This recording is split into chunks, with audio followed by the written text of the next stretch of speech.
اللہ اللہ اللہ اللہ۔ قرآن مجید ارشاد فرماتا ہے آگے کہ وَاسْتَعِینُوا بِالصَّبْرِ وَالصَّلَاةِ، صبر اور نماز سے مدد مانگو۔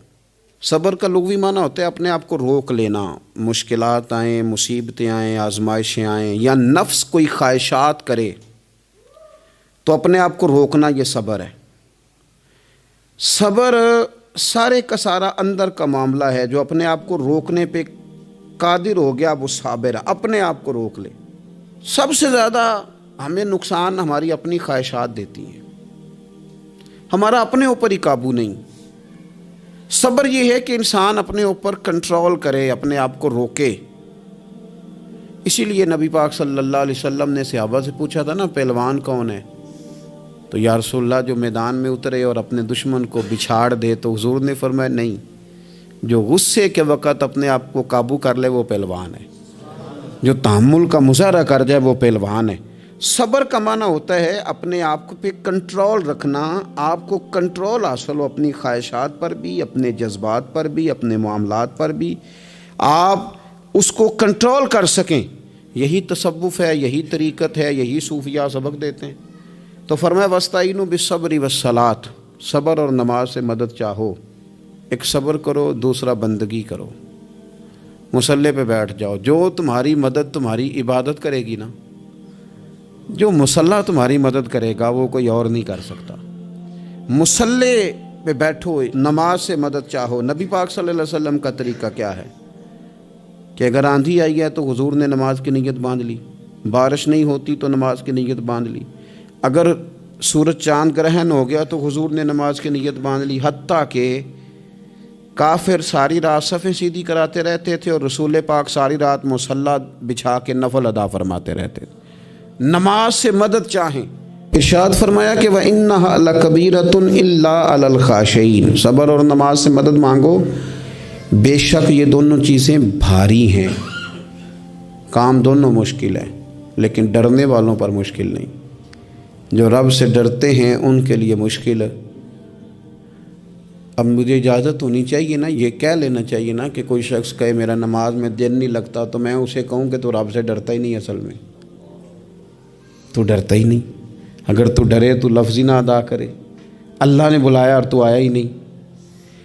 فرمایا یہ وزن ضرور ہے ان دو چیزوں کا، لیکن ڈرنے والوں پر، یہ ڈرنے والے کون ہیں؟ فرمایا الذین یظنون انہم ملاقو ربہم وانہم الیہ راجعون، جو اس بات کا یقین رکھتے ہیں کہ ہم نے اپنے رب سے ملاقات کرنی ہے اور ہمیں اسی کی طرف لوٹ کر جانا ہے۔ جس بندے کو یقین ہونا میں نے رب سے ملنا ہے، میں نے اس سے ملنا ہے، اسی کی طرف جانا ہے، اس کے لیے نہ نماز مشکل ہے نہ صبر مشکل ہے، اس کے لیے دونوں چیزیں آسان ہو جاتی ہیں۔ شرط یہ ہے کہ شوق ہو تیرے اندر رب سے ملاقات کا، تجھے شوق ہو۔ میرے نبی پاک صلی اللہ علیہ وسلم نے فرمایا لوگوں جو رب سے ملنے کا شوق رکھتا ہے نا، اللہ بھی اس سے ملنا پسند کرتا ہے، اور جس کے دل میں شوق ہی نہیں رب سے ملنے کا، تو جو اللہ کی ملاقات پہ یقین رکھتا ہے نا، وہ پھر نماز اور صبر کا عادی ہو جاتا ہے۔ تو ان تین چار چیزوں پر خوب توجہ کریں، خوب توجہ کریں۔ صبر اور نماز خاص چیز ہے۔ حضرت غوث اعظم رضی اللہ تعالیٰ عنہ فرماتے ہیں اگر آزمائشیں نہ ہوتیں تو سارے لوگ ہی عابد زاہد ہوتے۔ یہ تو آزمائش آتی ہے، صبر کرنا پڑتا ہے، تو پھر پتہ چلتا ہے کہ عابد زاہد کون ہے۔ آزمائشیں نہ ہوتی تو سارے عابد زاہد ہوتے۔ اللہم صلی علی سیدنا و مولانا محمد معدن الجود والکرم وعلی آلہ وصحبہ وبارک وسلم۔ عزیز دوستو، قرآن مجید نے نبی پاک علیہ السلام کے اخلاق عالیہ کی تعریف کی اور ارشاد فرمایا کہ وَإِنَّكَ لَعَلَىٰ خُلُقٍ عَظِيمٍ، اے محبوب علیہ السلام ہم نے آپ کو خلق عظیم کا مالک بنایا۔ نبی پاک صلی اللہ علیہ وسلم نے جو اخلاق ہمیں عطا فرمائے ہیں نا، وہ کوئی عام سادے سے یا ایسے رویے نہیں ہیں جو کوئی بھی مصلح کسی کو بتا لے بلکہ کائنات میں جو سب سے اچھی عادات اور سب سے اچھے اخلاق تھے وہ رسول کریم علیہ السلام نے ہمیں عطا فرمائے۔ اور حضور علیہ السلام نے فرمایا میں اخلاق حسنہ کی تکمیل کرنے آیا ہوں، یعنی ساری دنیا جمع ہو کے بھی دوبارہ اتنے اچھے اخلاق کی طرف توجہ دلانے کا دعویٰ نہیں کر سکتی جو اخلاق مدینے والے محبوب نے ہمیں عطا فرمائے۔ یہ حد ہے، اس سے مزید آگے کوئی بڑھ سکتا؟ وَإِنَّكَ لَعَلَىٰ خُلُقٍ عَظِيمٍ۔ اور جناب عائشہ صدیقہ رضی اللہ تعالیٰ عنہ اس کی تفسیر میں فرمایا کرتی تھی کان خلقہ القرآن، کہ وہ سارے اخلاق جن کو قرآن بیان کرتا ہے نا وہ سارے حضور نے کر کے دکھائے، وہ سرکار نے ہمیں کر کے دکھائے۔ ہمارے ہاں لوگ یہ سمجھتے ہیں کہ صرف میٹھا بولنے کا نام اخلاق ہے، حالانکہ اخلاق اعلیٰ حضرت نے خلق کا ترجمہ خو کیا ہے، یعنی عادت۔ اچھے اخلاق بنیادی طور پہ اچھی عادات کو کہتے ہیں۔ لوگ سمجھتے ہیں کہ صرف شاید میٹھا بولنے کا نام، یہ بھی اخلاق کا ایک حصہ ہے لیکن ایک حصہ ہے۔ میٹھا بولنا کل اخلاق نہیں، میٹھا تو آپ کو پتہ ہے لوگ اپنے مطلب کے لیے بھی بولتے ہیں،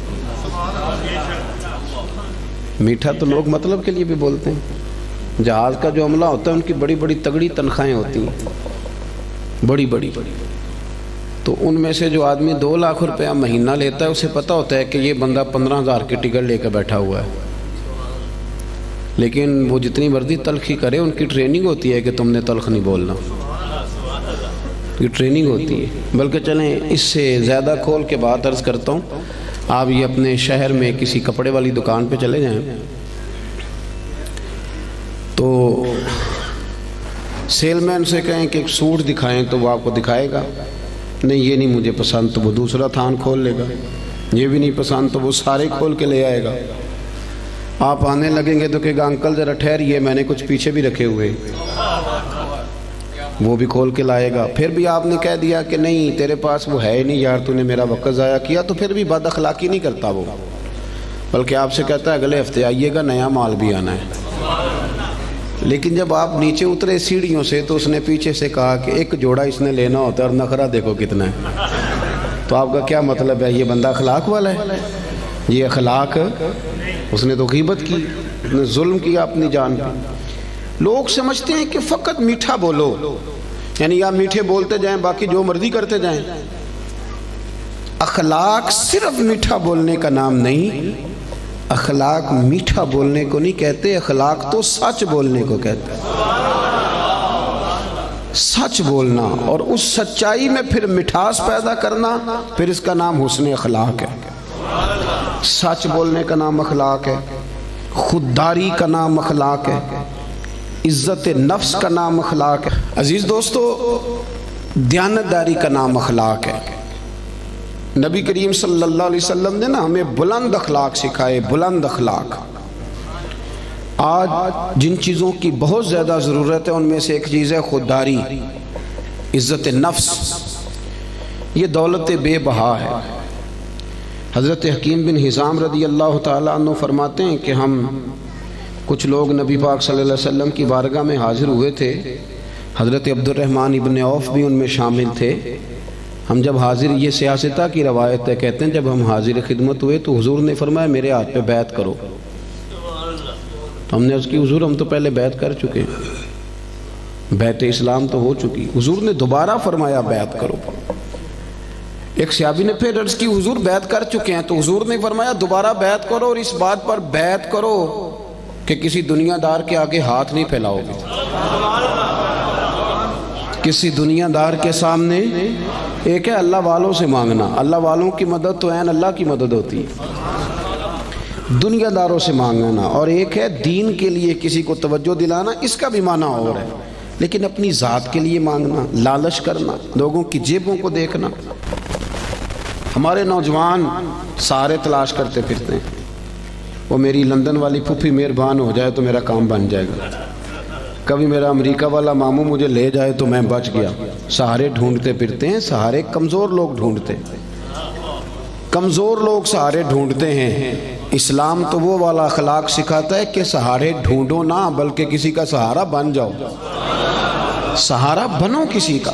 حضور نے باقاعدہ بیعت لی، فرمایا بیعت کرو میرے ہاتھ پر کہ تم کسی کے آگے سوال۔ تو حضرت عقیل بن حزام کا اپنا یہ حال تھا کہ بوڑھے ہو گئے تھے، ضعیف تھے، چلتے تھے تو کمر میں تکلیف ہوتی تھی۔ ایک دفعہ گھوڑے پہ بیٹھے تھے یا اونٹ پہ بیٹھے تھے تو ہاتھ سے درہ گر گیا زمین پہ، آپ کا خادم قریب کھڑا تھا، بڑی مشکل سے گھوڑے سے اترے، وہ درہ اٹھایا، دوبارہ بیٹھنے لگے تو تکلیف ہوئی، 2-3 دفعہ کوشش کر کے بیٹھ گئے تو خادم کہنے لگا حضور مجھے حکم دے دیتے میں پکڑا دیتا۔ فرمانے لگے کیسے تمہیں کہہ دیتا؟ میں نے اپنے محبوب سے وعدہ کیا ہے کہ زندگی میں کسی دنیا دار سے سوال نہیں کروں گا۔ یہ کمزور لوگ ہوتے ہیں میرے بھائی۔ غیرت، اقبال نے کہا، اقبال کہنے لگے غیرت ہے بڑی چیز جہان تگ و دو میں، غیرت مند بن، تو کسی کے سامنے ہاتھ پھیلاتا ہے۔ غیرت ہے بڑی چیز جہان تگ و دو میں، پہناتی ہے یہ فقر کو تاج سردارا۔ فرمایا فقیر اگر سرداری والا تاج پہننا چاہتے ہیں نا تو پھر وہ ہاتھ پھیلانا چھوڑ دیں۔ مسند امام احمد بن حنبل کی حدیث کے 2 جملے ان کو رٹ کے یاد کر لینا آپ نے۔ ایک شخص نے عرض کیا تھا یا رسول اللہ صلی اللہ علیہ وسلم ذلت کیا ہے؟ تو نبی پاک علیہ السلام نے فرمایا اگر تو لالچ کرے گا تو ذلیل ہو جائے گا، لالچ کرے گا تو ذلیل ہو جائے گا۔ عرض کی حضور پھر عزت کیا ہے؟ تو محبوب فرمانے لگے جو رب نے تجھے دیا ہے نا اس پہ راضی ہو جا، اللہ تجھے عزت عطا کر دے گا۔ خوددار بنے۔ قرآن پاک نے نا تعریف کی ہے اصحاب صفہ کی، قرآن کہتا ہے لا یسألون الناس الحافا، وہ کسی سے لپٹ لپٹ کر سوال نہیں کرتے، پیٹوں پہ پتھر باندھے ہوئے، کئی دنوں سے روٹی نہیں کھائی، پر کسی سے لپٹ لپٹ کر سوال، وہ خودداری والے لوگ، عزت نفس والے، وہ ہاتھ نہیں پھیلاتے، وہ ان کا یہ رویہ نہیں ہے کہ کوئی آئے گا تو مجھے دے جائے گا۔ خواجہ حسن بصری رحمۃ اللہ علیہ کے پاس ایک نوجوان آیا تو آگے کہنے لگا حضرت جی مجھے سمجھ لگ گئی آج کے بعد میں نے کام کوئی نہیں کرنا، اب میں گھر بیٹھوں گا اللہ روزی دے گا۔ آپ فرمانے لگے جی وہ کیا سمجھ لگ گئی ہے؟ کہنے لگا میں نے آج عجیب بات دیکھی ہے، میں جنگل میں گیا ہوا تھا، ایک شیر آیا ہے، اس نے ایک بکرے کا شکار کیا، کچھ اس نے کھایا ہے، پھر اس نے باقی کا اپنے پنجوں میں پکڑا ہے، پہاڑی کے اوپر چڑھ گیا، وہاں ایک نابینا لومڑی بیٹھی تھی، باقی کا اس نے اسے کھلایا ہے۔ تو مجھے مسئلے کی سمجھ آ گئی ہے کہ جو اللہ لومڑی کے لیے بندوبست کر سکتا ہے میرے لیے بھی کرے گا، لہذا اب کام نہیں کرنا۔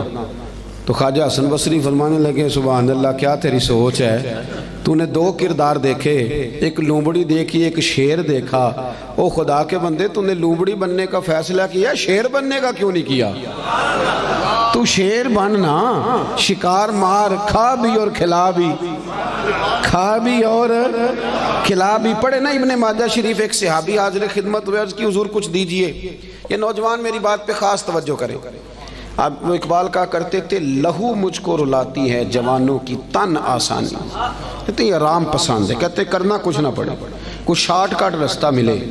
بلکہ ہمارے بچے تو اب خواب دیکھتے ہیں کہ سویرے میں اٹھوں تو میرے نا بستر کے نیچے ایک توڑا پیسوں کا پڑا ہوا ہوگا، یا میری موٹر سائیکل سے بٹ ٹکرائے کچھ ہے، میں اٹھاؤں تو نیچے ہیرے ہی ہیرے ہوں۔ یہ خواب ہے، تو خواب ہی ہوتے ہیں، ان کو تعبیر کرنے کے لیے محنت کرنی پڑتی، محنت کریں، جد و جہد کریں، خواب نہیں دیکھیں۔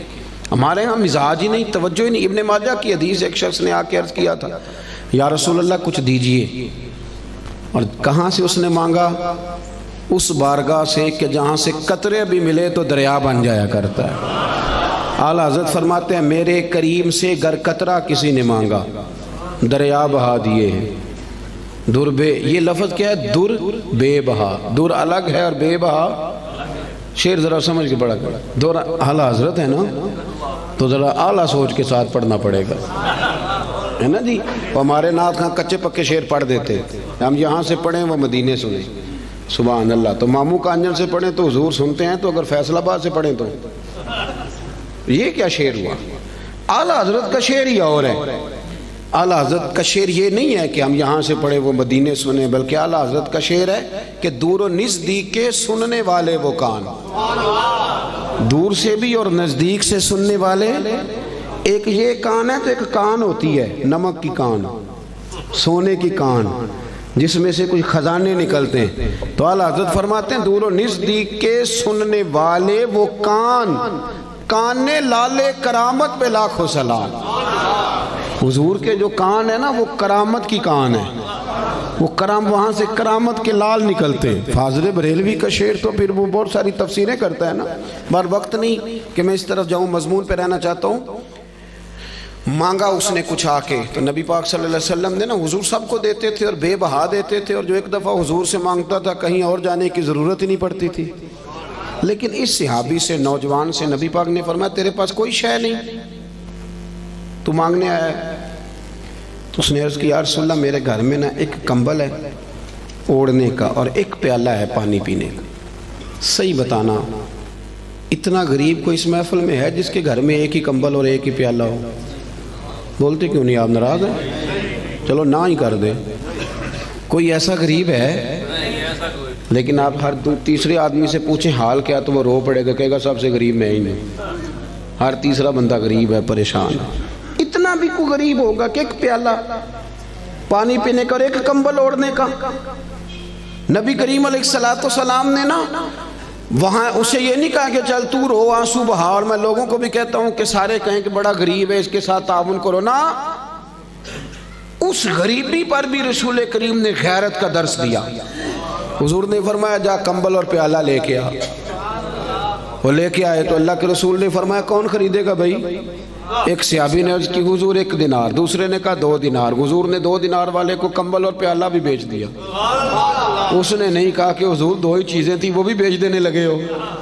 حضور نے بیچ دیا اور اس سے فرمایا جا 1 دینار کی روٹی لے جا اور 1 دینار کا نا کلاڑا خرید کے لا. کلاڑا، نوجوانوں ادھر دیکھو میری طرف، دنیا میں کوئی پیشہ برا نہیں، جھاڑو مار کے بھی روٹی کھانا برا نہیں، ریڑھی لگانے والا تو بڑا باعزت آدمی ہوتا ہے. ایک کی پیشہ برا ہے، وہ ہے کسی کے سامنے ہاتھ پھیلانا، باقی کوئی شے بری نہیں. کریم رسول صلی اللہ تعالی علیہ وسلم نے فرمایا کلاڑا خرید کے لا.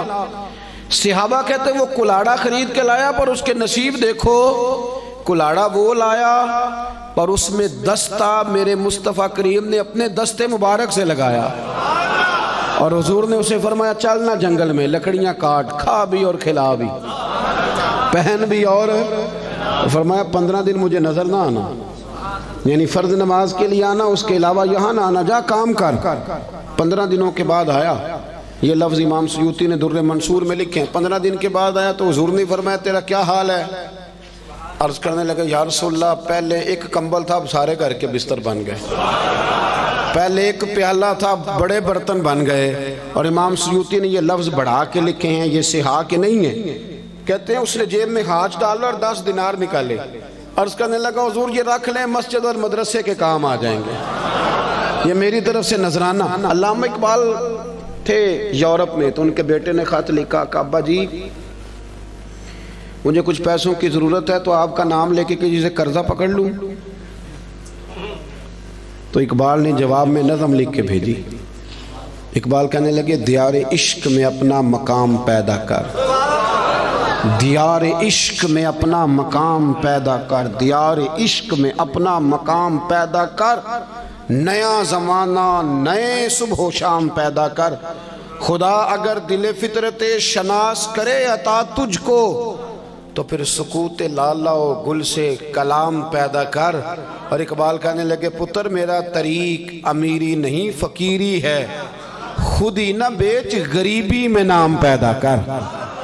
خود ہی نہ بیچ غریبی میں، کس میں؟ یہ نوجوان کیوں نہیں بولتے جن سے میں بات کر رہا ہوں؟ غریبی میں نام. اعلیٰ حضرت فاضل بریلوی کا جو مدرسہ ہے نا بریلی شریف میں، وہ آج بھی چھوٹا سا ہے.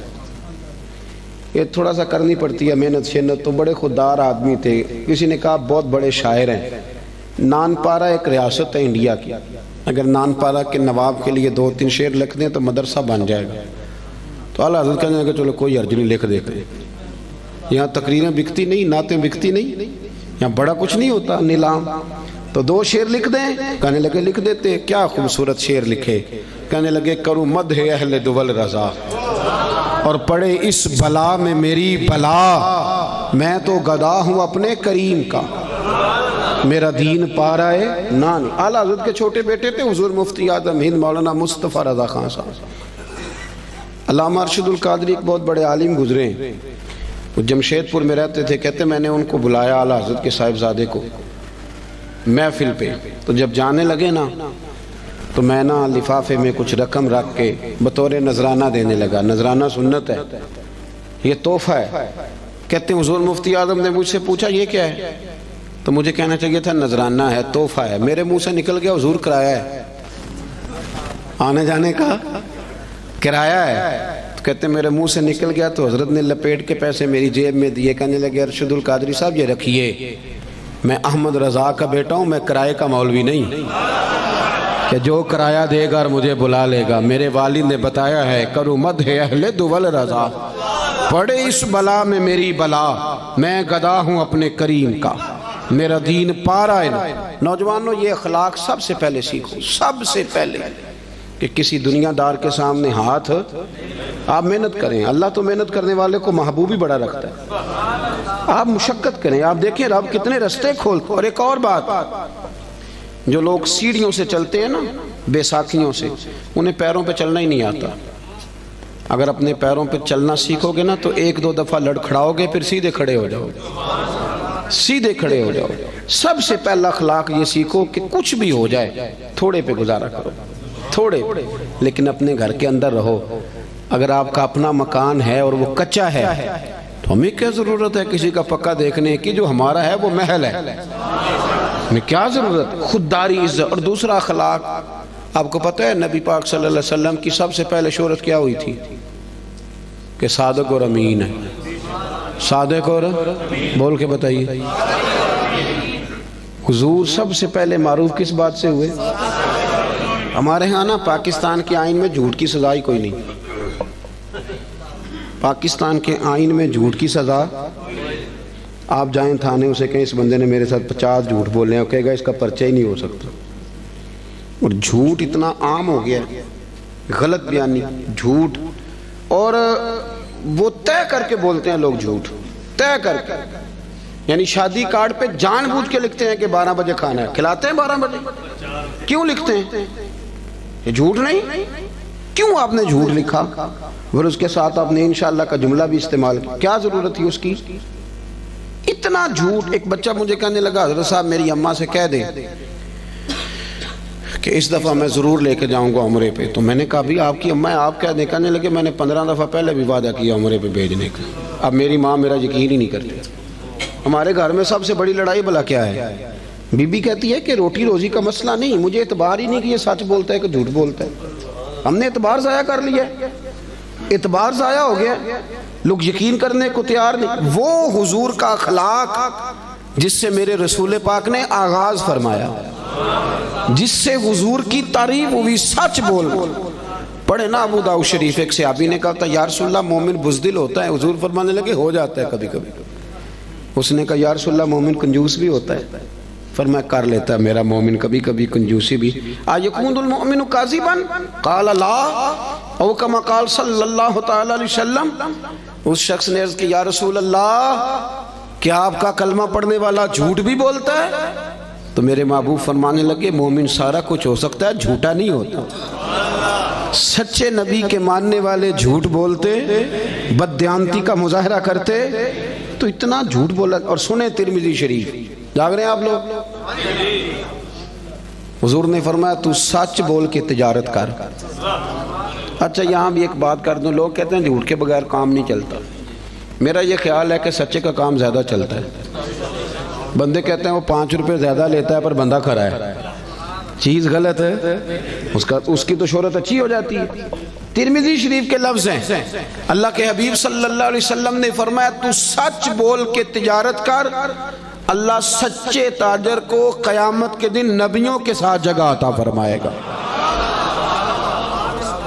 لیکن لوگ جھوٹ بولتے ہیں اور بڑا تگڑا کر کے بولتے ہیں، بددیانتی کرتے ہیں، اور چھوٹی چھوٹی سی، یعنی کبھی کبھی نا شرم آتی ہے جب بڑے ذمہ دار ادارے کا آدمی 200 روپیہ رشوت لیتا ہے نا، تو شرم آتی ہے کہ یار اس کو ڈسکس بھی کریں گے اب ہم، یعنی اتنا نیچے اتر جائیں گے، حد ہوتی ہے کوئی کسی چیز کی، اتنا نیچے اتر کے ہم بددیانتی کریں گے۔ آپ کو پتہ ہے کہ جس رات میرے رسول کریم علیہ السلام نے ہجرت کی تھی وہ رات کتنی خطرناک تھی؟ اہل مکہ نے ایک پوری سازش رچی تھی، ہر قبیلے کے ایک آدمی کو تلوار دی تھی، ہر قبیلے کے، تاکہ حضور کو مل کے اگر شہید کیا جائے تو کسی ایک قبیلے پر الزام نہ آئے۔ ہر قبیلے کا بندہ آیا تھا، چاروں طرف سے گھر کو گھیر لیا۔ وہ طے کر کے آئے تھے کہ معاذ اللہ ثم معاذ اللہ حضور کو شہید کریں گے، وہ شہید کر رہے ہیں۔ توجہ ہے میری بات پر؟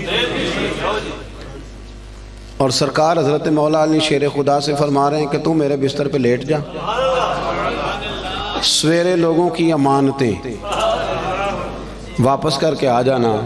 محققین کہتے ہیں کہ وہ امانتیں بھلا کن لوگوں کی تھیں؟ جو باہر تلواریں لے کے کھڑے تھے۔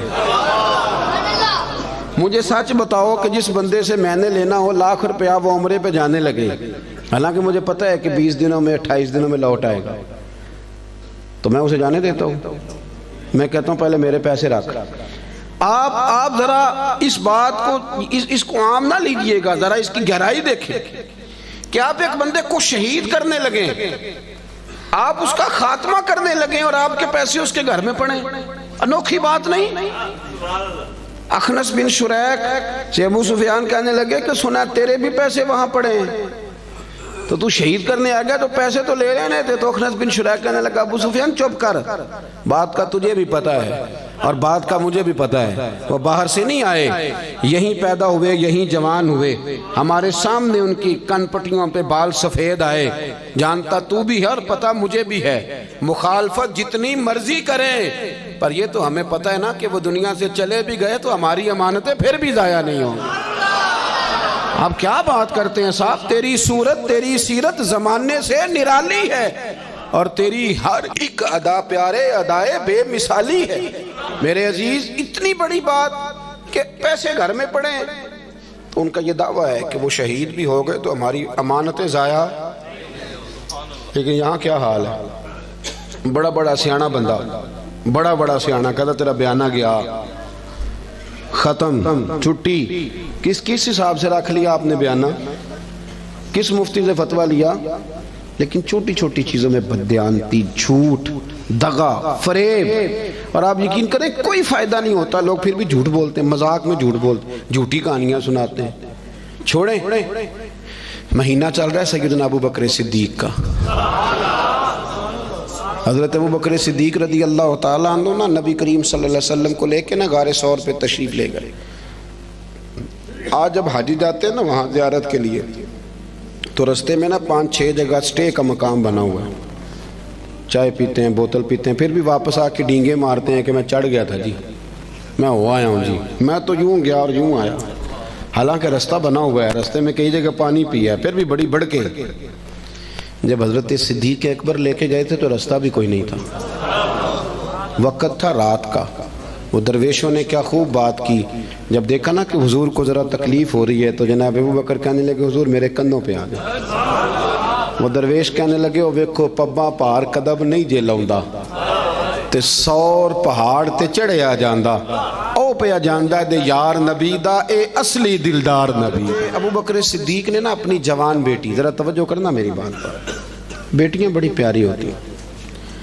جو لوگ شروع سے یہاں رہتے ہیں نا اس شہر میں، وہ محلے میں، تو بچیاں جانتی ہوتی ہیں کہ یہ میرا چاچو ہے، یہ میرا خالو ہے، یہ میرا، سب اپنے ہوتے ہیں، لیکن اس کے باوجود بھی رات کو اگر جوان بیٹی نکل جائے نا چوک میں ماچس لینے تو سویرے مصیبت بن جاتی ہے۔ وہ بچی رات کو نکل گئی اور ہو سکتا ہے کہ والد بندوق نکال لے کہ تو کیسے باہر گئی تھی، لیکن یارو وفا بڑے بڑے امتحان لیتی۔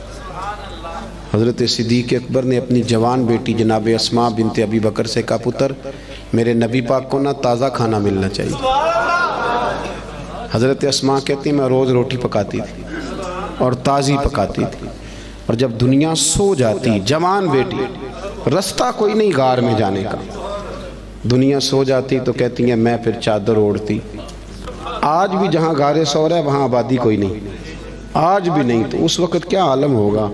فرماتی ہیں میں رات کو تازہ کھانا لے کے جاتی. ایک رات میں نے کھانا پکایا، دوسرے دن میں کھانا دے کے آئی، دوسرے دن میں کھانا تیار کر رہی تھی، میرے دروازے پہ دستک ہوئی. کہتی میں کسی غریب کی بیٹی نہیں، چودھری کی بیٹی تھی. ابو بکر صدیق قبیلے کے سردار تھے، کبھی کسی نے آنکھ اٹھا کے نہیں دیکھا تھا. لیکن جب دروازے پہ شور ہوا، میں باہر گئی تو ابو جہل لوگوں کو لیے کھڑا تھا. اسماء کہاں گیا تیرا باپ حضور کو لے کے؟ کہتی رش تھا میرے دروازے پر. یار کوئی معمولی آدمی نہیں، سردار، مالدار، وزادار، تاجر آدمی. تو کہتی ہیں کہنے لگا کدھر گئے ہیں وہ؟ حضرت اسماء کہتی اب میں دوراہے پہ کھڑی تھی، اگر میں بتا دوں کہ وہ غار ثور میں ہیں تو میری وفا اجازت نہیں دیتی. سنو، بتا دوں کہ وہ غار ثور میں ہیں تو وفا اجازت، اور اگر میں یہ کہہ دوں مجھے پتہ نہیں تو یہ جھوٹ ہے، یہ میرے نبی کی شریعت اجازت نہیں دیتی. کس کس موقع پر لوگوں نے سچ بولا اور کس کس طرح بولا. کوئی فائدہ نہیں ہوتا، جھوٹ بولتے ہیں لوگ، دغا کرتے ہیں، کوئی معنی ہی نہیں، اپنا آپ خراب کرتے ہیں. آپ جھوٹ بول کے دیکھ لیں، آپ کا اپنا دل بے چین ہو جائے گا میں نے کتنا غلط کام کیا. آپ سچ بولیں گے اللہ آپ کو راحت عطا کرے. سچ میں سکون ہے. حضور نے فرمایا سچ تجھے نجات دے گا، جھوٹ تجھے ہلاک کر دے. حضرت اسماء کہتے ہیں اس نے پھر پوچھا بتاتی کیوں نہیں؟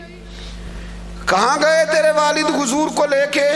آپ فرماتی ہیں 1 منٹ تھا میرے پاس فیصلہ کرنے کے لیے، شریعت بچانی ہے کہ وفا بچانی ہے. 1 منٹ تھا. کہتی اس نے تیسری دفعہ کہا تو پھر میں تھی تو بی بی پر میں نے ساری ہمت جمع کی اور میں نے فیصلہ کیا کہ میں نے شریعت بھی بچانی ہے، وفا بھی بچانی ہے. کہتی اس نے تیسری دفعہ کہا بتاؤ کہاں گئے؟ تو کہتی ہے پھر میں نے اسے کہا ابو جال سن، میں ابو بکر صدیق کی بیٹی اور صدیق اکبر کی بیٹی ہوں، تیرے سے جو ہو سکتا ہے نا تو وہ کر لے. مجھے پتا ہے وہ دونوں کہاں ہیں پر میں تجھے بتاؤں گی نہیں، میں نہیں بتاؤں گی. مجھے پتا ہے وہ کہاں ہے پر میں بتاؤں گی. ہاں عشق تے اگ دومی ایک برابر، پر عشق دا سیک ودھیرا. اگ تے ساڑے ککھ تے کانے، عشق ساڑے تن میرا. تے اگ دا دارو می تے پانی، کوئی دسے ہاں پلا عشق دا دارو کیڑا. بلے شاہ تے کچھ نہیں بچدا جتھے عشق ہوران دا ڈیرا. فرمایا دونوں چیزیں بچانی ہیں.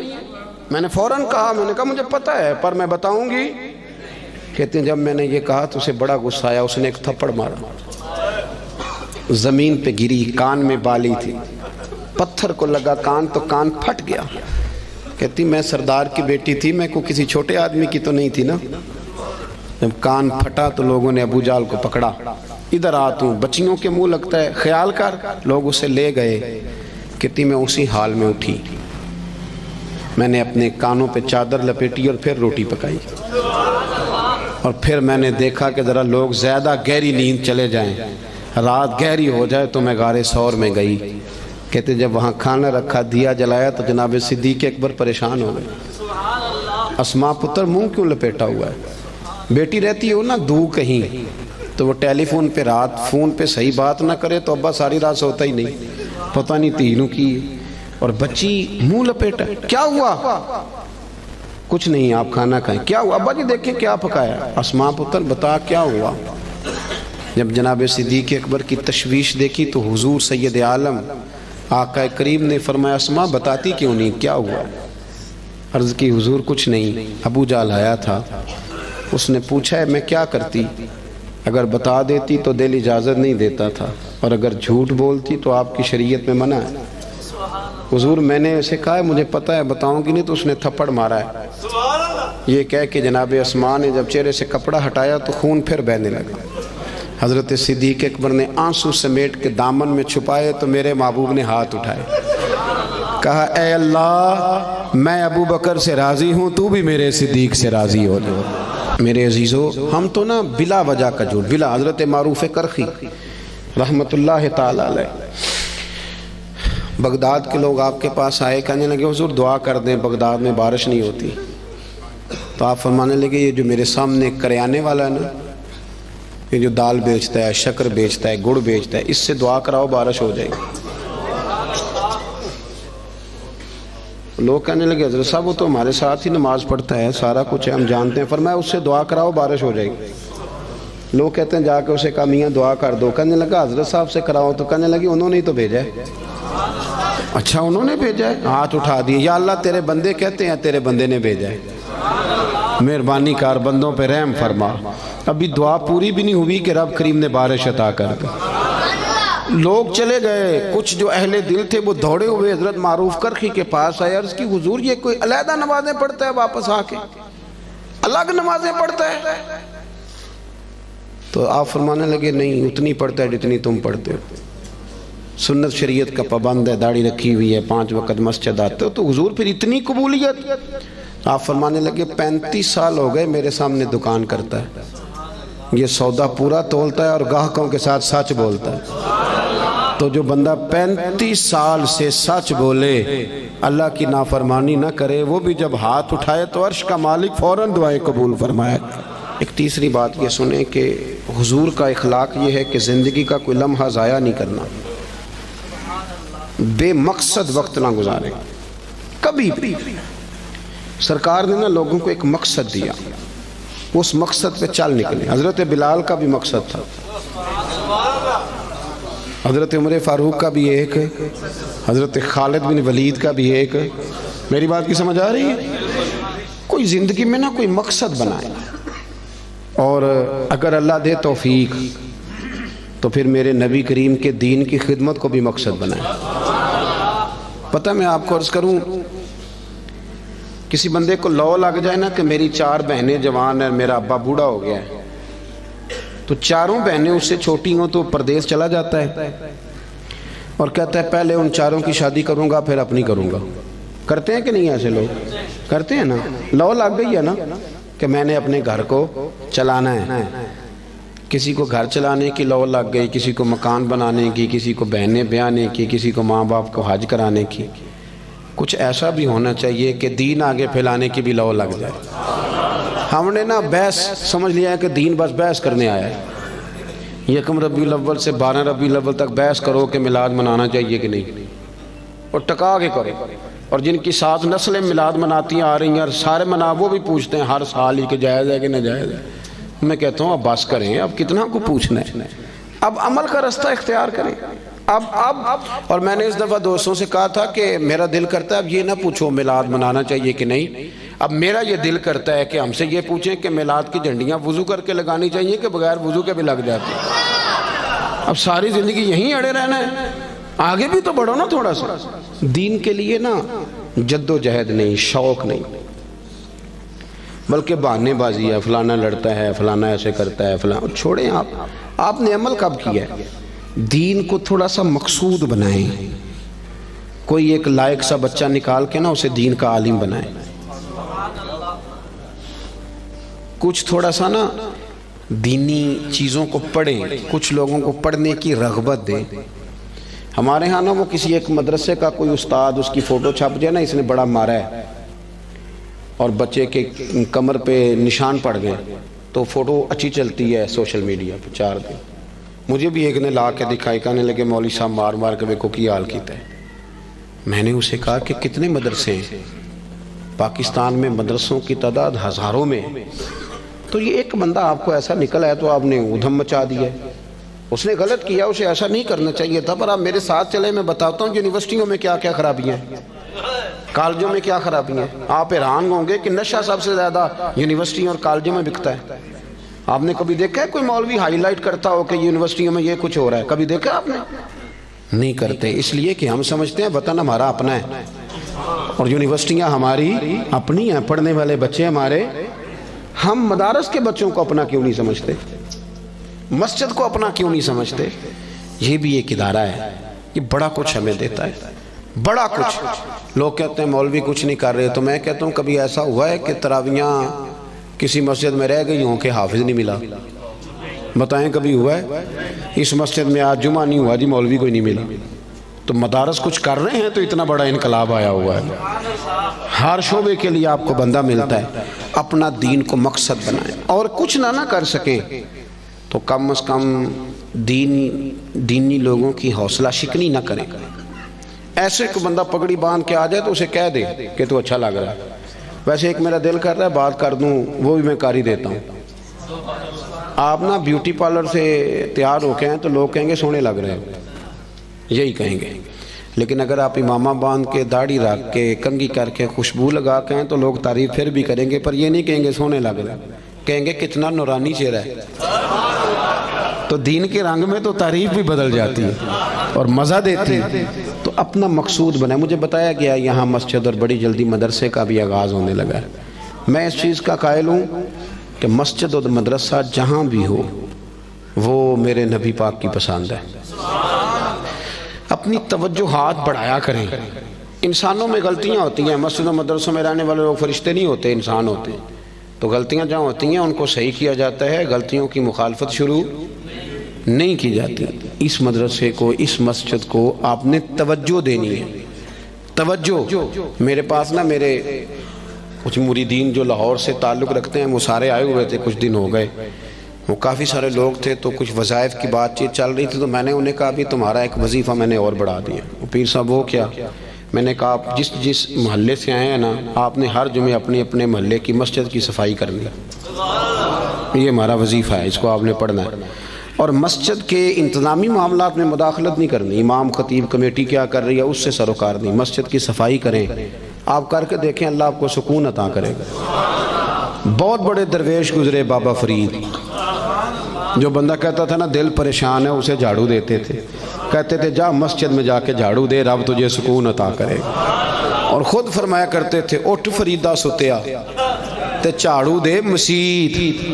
اٹھ فریدہ ستیا تے جھاڑو دے. بولیے. چلے مذہبی لوگوں سے بھی بات کر ہی لیتے ہیں. وہ امام صاحب کہتے ہیں مسجد کمیٹی دی وہ صفائی کرے. میں تو امام ہوں نا، امام تو نہیں صفائی کرتا ہوں. تو کمیٹی والے کہتے ہیں حضرت صاحب کرائی صفاؤ تسی کڑا آپ کرنی، بالا کو لے کرانی جی. وہ بھی بڑے پکے ہیں. تو میں کہتا ہوں کہ مسجد کمیٹی کی ہے کہ اللہ کی ہے؟ اس یہاں کون آتا ہے؟ اللہ کے پرونے آتے ہیں نا، اللہ کے مہمان آتے ہیں. میں الحمدللہ خوشی محسوس کرتا ہوں مسجد کو صاف کرتا، اس لیے کہ وہ رب کا گھر ہے.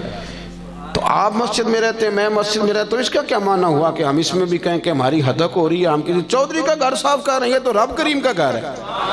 آپ کیوں ایسی کچی؟ اٹھ فریدہ ستیا جھاڑو دے مسجد، اور تو ستا رب جاگدا تیری ڈاڈے نال پرید.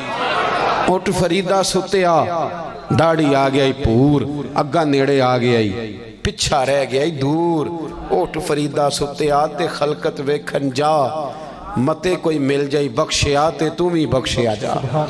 ایک بات یہ عرض کی کہ خودداری پیدا کرے، اعلیٰ اخلاق ہے. اور دوسری گزارش یہ کی کہ سچ بولیں، دیانتداری کا. اور تیسرا اپنا کوئی مقصد بنائیں، ایک منٹ بھی زندگی کا ضائع نہ کرے. اور اگر دین مقصد بن گیا تو پھر تو دین بھی مل گیا، دنیا بھی مل گئی. جو میں کہہ سکا دعا کرتا ہوں اللہ اسے قبول فرما لے.